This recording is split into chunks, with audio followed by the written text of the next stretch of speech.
So the question is, can you fix a leak in your water heater?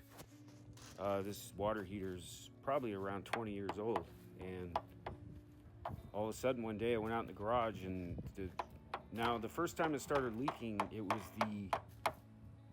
the pressure valve was leaking.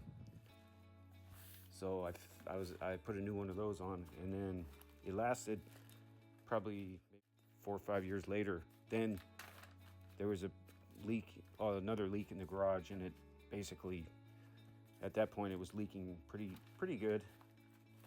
So I just went out and bought a new one, and it's been sitting in the garage.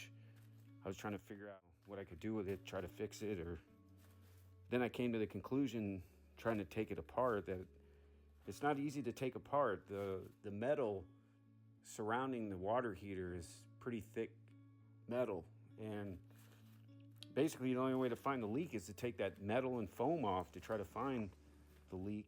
I was thinking I'm going to get a big giant hole saw and I was thinking, the leak is probably at near the bottom of the tank, because that's most likely where the leak would be. I think the leak was caused by water getting inside, and just sitting against the tank.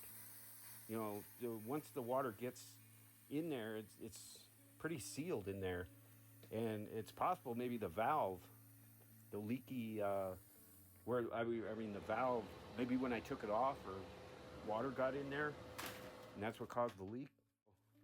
I ended up taking all the metal off, and as I was taking it off, I could see, because I had it pressurized, I could see, the water was actually going up, because the bottom of the tank was basically sealing it, and then the water was actually inside the foam coming up.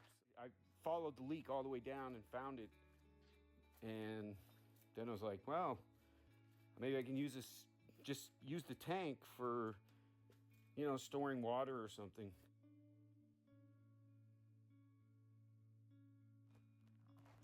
So I was able to fix the leak by welding it.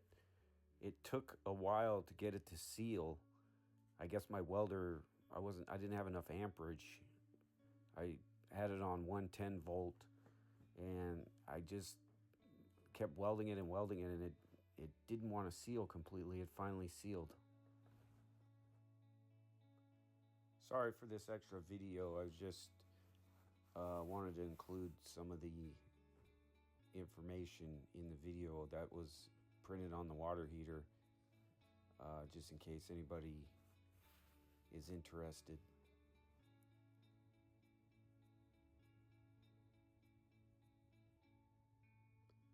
So I ended up replacing the 30-gallon water heater with a 40-gallon water heater, and it does make a little bit of a difference. The extra 10 gallons actually does make quite a bit of difference.